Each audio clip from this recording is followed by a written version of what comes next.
fish. And so if we don't understand, even the commission, like people, like I joined the Trump, give me a break. Seriously, this commission is an independent body of academics.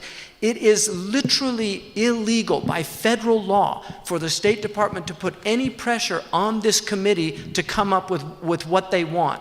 One of the things that we can learn from our Jewish brethren here is that the Jewish community, one, they don't attack each other publicly. They're very, even though تَحْسَبُهُمْ جَمِيعًا وَقُلُوبُهُمْ شَتَّى. The Quran says you think they're all united, but they're very divided as well. But they have an outward display.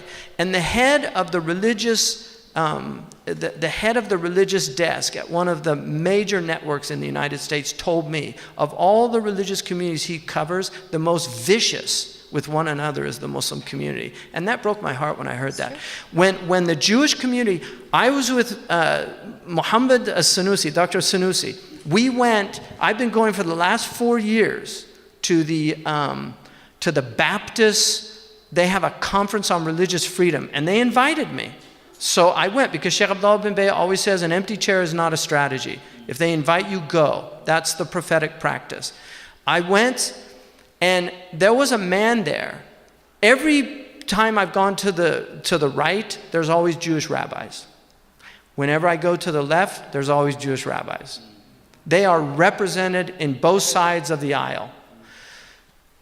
There was a man there who'd written a book about Sharia. He spent about 10 minutes saying how evil the Sharia was. He didn't know I was Muslim in the room. Like, I'm in a suit and tie, just sitting there listening to him. I didn't say anything.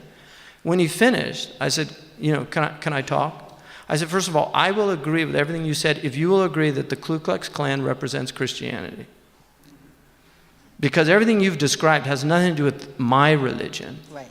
And I've spent 40 years studying this religion.